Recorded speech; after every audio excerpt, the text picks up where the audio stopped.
I'm terribly surprised, and I'm terribly grateful to the Academy, and I'd just like to thank everyone, and I'd like to thank my two families, the Waltons and the Thomases. Thank you very, very much. The Waltons ran for 9 seasons on CBS. For 9 seasons, the Waltons presented one of television's warmest pictures of family life.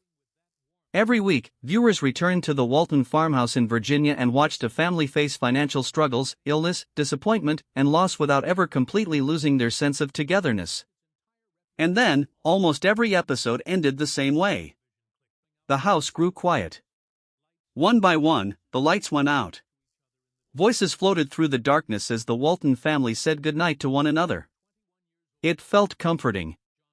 It felt permanent. But behind those familiar goodnights, the real cast was dealing with very different problems. Some actors left because they wanted something more from their careers. Others were forced away by devastating health problems. One simply wanted a life outside television. And one of the show's most important stars was gone because of circumstances no actor could control. What makes these stories fascinating is that the reasons weren't always about conflict. In several cases, the actors genuinely loved the show and their fellow cast members. They simply reached a point where staying was no longer possible or no longer right for them. The first major departure came from the actor who played the character many viewers considered the heart of the entire series. Richard Thomas wanted to escape John Boy. When Richard Thomas first became John Boy Walton in 1972, he was only 21 years old. John Boy was the oldest Walton son, an aspiring writer who dreamed of leaving the Blue Ridge Mountains and becoming a professional author. He was sensitive, thoughtful, curious, and constantly observing the world around him. More importantly, he was the audience's guide into the Walton family. Thomas's performance was immediately successful. In 1973, he won a Primetime Emmy for playing John Boy, and before long, he had become one of the most recognizable young actors on American television. But success created a problem. Thomas wasn't simply becoming famous. He was becoming John Boy. He had serious theatrical ambitions and had studied at Columbia University before his television career took off. He watched other actors his age move into movies in more varied projects, and he began wondering whether staying on a hugely successful family series would eventually limit his career. The longer he played John Boy, the more obvious the danger became. Audiences saw him as the gentle young writer with the soft voice and notebook. Producers saw a proven television star. Thomas feared that Hollywood would eventually stop seeing the actor underneath the character. So after 5 seasons, he made a difficult decision. He would leave. The writers gave John Boy an exit that actually made sense. He moved to New York to pursue his writing career, allowing the character to follow the dream that had been established from the beginning. It was an unusually graceful departure. But Thomas's decision also came with a lesson. The film career he imagined after leaving the Waltons never became as large as he had hoped. He continued working, including on Broadway and in television movies, but none of those projects created the same cultural impact as John Boy. Eventually, the series replaced him. Robert Whiteman took over the role for the 8th and 9th seasons. He was capable, but John Boy never occupied quite the same position in the show without Thomas. When reunion movies brought the original cast back together years later, Thomas returned as John Boy. With time, he could look back at the decision more clearly. He had left because he believed the role might become a cage. Instead, John Boy became one of the foundations of his career. It was a reminder that sometimes an actor can become so focused on escaping a successful role that they fail to recognize just how valuable that role really is. But Richard Thomas wasn't the only major Walton actor whose story took an unexpected turn. Will Geer had already lived a lifetime of hardship. Will Geer played Grandpa Zebulon Walton, and to millions of viewers he seemed like the perfect television grandfather. He was warm, weathered, humorous, and wise. Sitting on the porch, he represented stability and experience. But Geer's real life had been dramatically different from the peaceful image he portrayed. Long before the Waltons, Geer had been involved in political and social causes. During the 1930s and 1940s, he became associated with left-wing organizations and labor activism and was connected to figures such as folk singer Woody Guthrie. During the era of the House Un-American Activities Committee, that history became dangerous. In 1951, Geer was called to testify.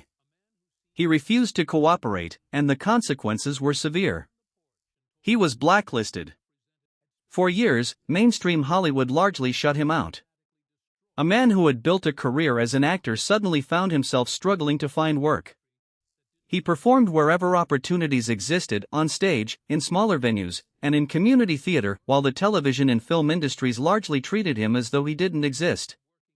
Eventually, the blacklist weakened. Geer returned to screen acting, and in 1972 he joined the Waltons. By then, he was already in his late 60s. The irony was remarkable. The man playing a fictional grandfather who constantly taught his family about endurance had personally survived a period of professional destruction that lasted more than a decade. And then, in 1978, tragedy struck again. Will Geer died on April 22 at the age of 76, during the show's 5th season. There was no possibility of writing him a temporary exit.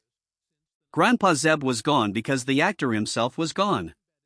The series handled the loss by having the character die between seasons rather than pretending he had simply gone somewhere else. His absence changed the emotional texture of the show. The cast had lost someone who wasn't simply a co-worker. He had become part of the identity of the Waltons. Geer's story also gave his scenes a meaning that viewers couldn't fully appreciate when the show originally aired. The man sitting in that rocking chair talking about family, resilience, and community had already spent years fighting to rebuild a life after being pushed out of his profession. Ellen Corby's life changed in the middle of the series. Ellen Corby brought something completely different to the Walton farmhouse. As Grandma Esther Walton, she could be affectionate one moment and intimidating the next. Her expressions alone could communicate more than an entire speech. Corby was already an accomplished actress before the Waltons. Her film career stretched back decades, and she had even received an Academy Award nomination for I Remember Mama. On the Waltons, her work was rewarded with 3 Primetime Emmy Awards. Then, in 1976, everything changed. During the production of Season 5, Corby suffered a severe stroke. She was 66. The stroke affected her speech and mobility, and suddenly nobody knew whether she would be able to return to a demanding weekly television production. The show had a choice. They could quietly remove Grandma Walton. They could recast her. Or they could acknowledge what had actually happened. They chose the third option. The writers incorporated the stroke into the story itself. Grandma Walton suffered a stroke, and the Walton family had to adjust to the frightening reality of watching someone they loved struggle with a serious medical condition. It was remarkably honest television for the period. Instead of pretending that illness didn't exist, the show made it part of the family's story. Eventually, Corby returned. Her appearances became more limited, and the effects of the stroke remained visible, but the production continued finding ways to include her. She stayed connected to the Waltons through the final seasons and later reunion movies.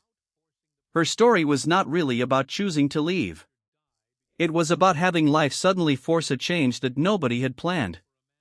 And then came another departure that was completely different. Michael Learned had 4 Emmys and still walked away. Michael Learned played Olivia Walton, the mother at the center of the family. She wasn't simply another member of the ensemble. Olivia was one of the emotional anchors of the series. Learned's performance was so strong that she won 4 Primetime Emmy Awards for the role. Yet after 7 seasons, she decided to leave. The reason was surprisingly simple. She was exhausted. The production schedule demanded most of the year, and after 7 consecutive seasons, the workload had consumed an enormous portion of her life. This wasn't a case of an actor suddenly hating a successful show. Learned continued speaking warmly about her castmates and the series. She simply wanted something the television schedule wasn't giving her anymore. Time. Freedom. A life beyond the production calendar. The writers gave Olivia a storyline that allowed her to leave without destroying the character. Olivia developed tuberculosis and went away for extended treatment at a sanitarium. The door remained open. and learned eventually returned for later episodes and reunion productions. But her departure revealed something important about long-running television. A show can be successful, beloved, and creatively rewarding and still demand too much from the people making it. For Emmy Awards couldn't change that. Patricia Neal was supposed to be Olivia. Perhaps one of the most surprising stories involves an actress who never actually became part of the regular cast. Before Michael Learned was chosen as Olivia Walton, the role had been intended for Patricia Neal. Neal was already a major Hollywood star. She had won an Academy Award for HUD, and creator Earl Hamner Jr. specifically wanted her for the role. But Neal had survived a devastating medical ordeal years earlier. In 1965, while pregnant with her fifth child, she suffered 3 major strokes. She was only 39. The strokes left her partially paralyzed and affected her speech and cognitive abilities. Her recovery was extraordinarily difficult. Yet Neal fought her way back into acting. She returned to the screen and even received another Academy Award nomination for The Subject Was Roses. But a weekly television drama was different. The production schedule, the enormous amount of dialogue, and the physical demands were simply too much for her health to reliably support. Neal withdrew before filming began. Michael Learned replaced her. That single change altered the history of the Waltons. The Olivia Walton millions of viewers came to know was shaped by Learned's performance, but the character had originally been designed with Patricia Neal in mind. It is one of those strange alternate histories in television where the show almost became something completely different. And it all came down to circumstances far beyond an actor's control. The people who stayed had their own battles. It is easy to focus on the actors who left. But some of the most revealing stories belong to the people who stayed. Ralph Waite played Jon Walton Sr., the father of the family, through all 9 seasons.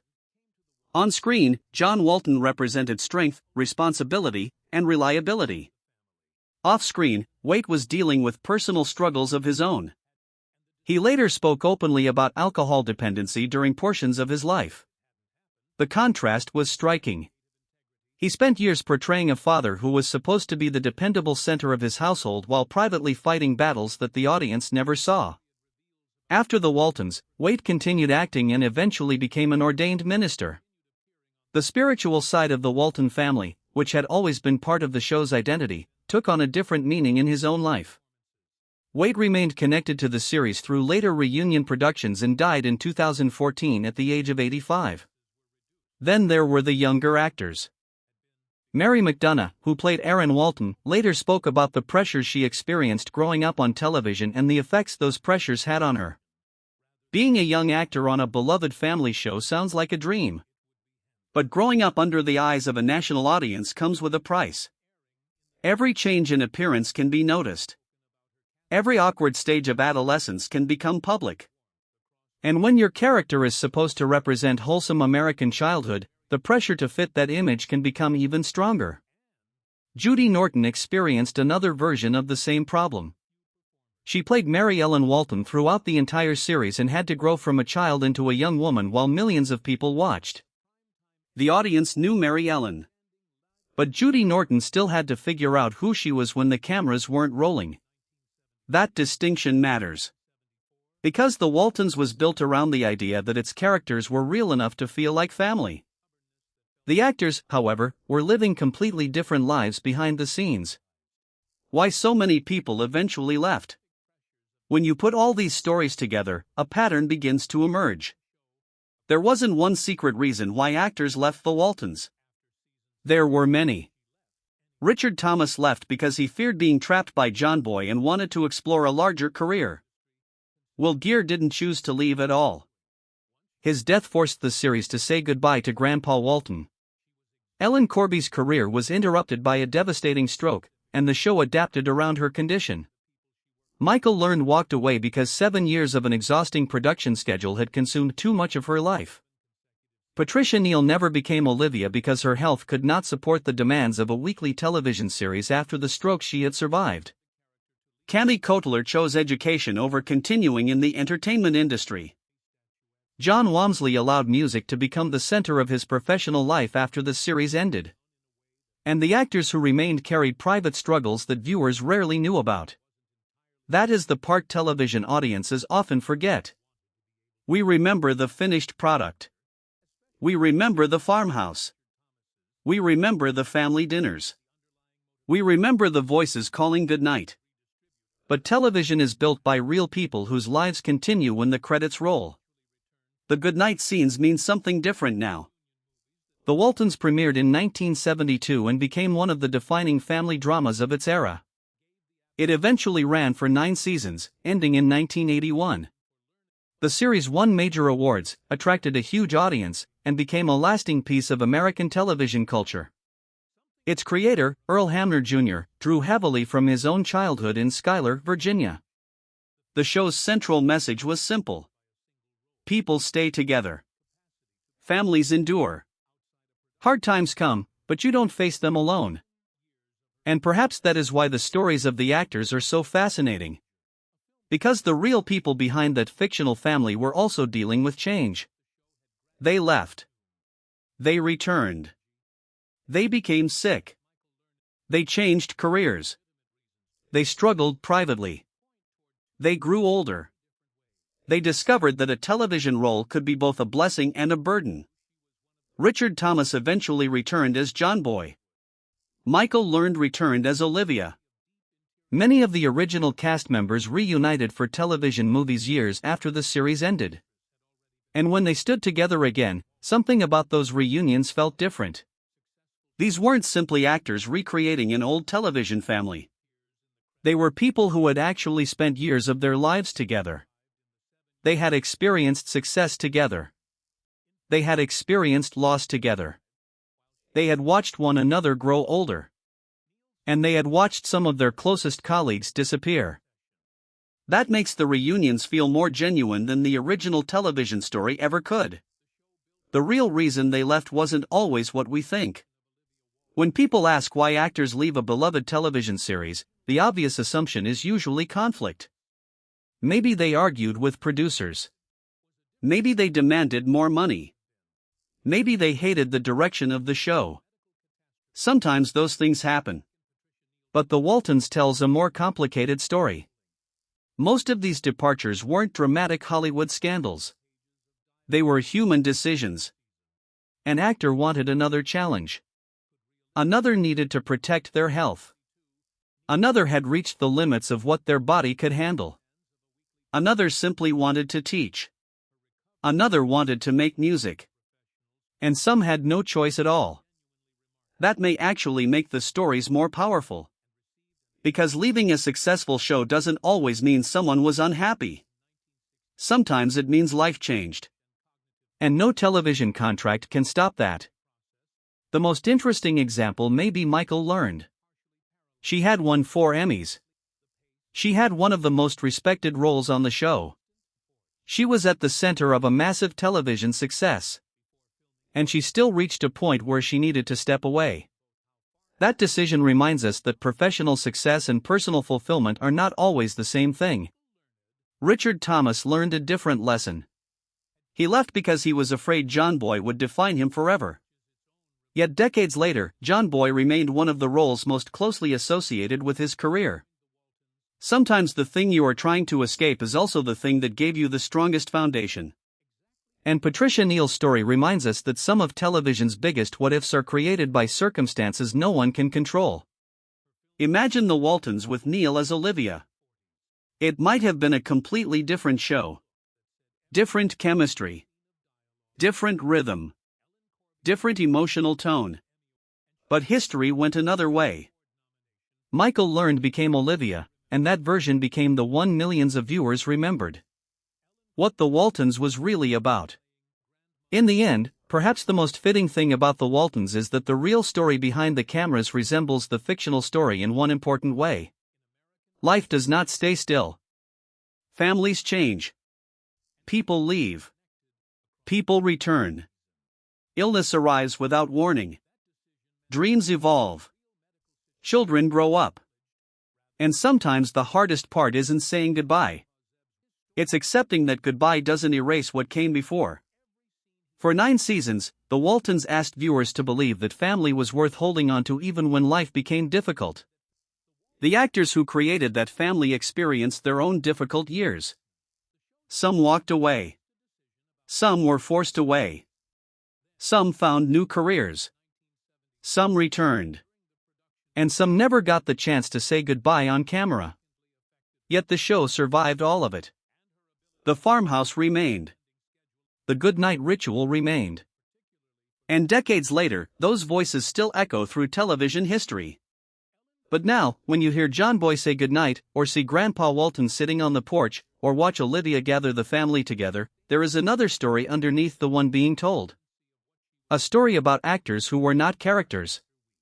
They were real people trying to balance careers, health, family, ambition, and the simple desire to have a life beyond the screen. Maybe that's the real reason so many of them left. Not because the Waltons didn't matter, but because life mattered too. And perhaps knowing that makes those final goodnights feel a little more meaningful. Because sometimes the people who leave aren't abandoning the family. They're simply finding out who they are when the lights go out.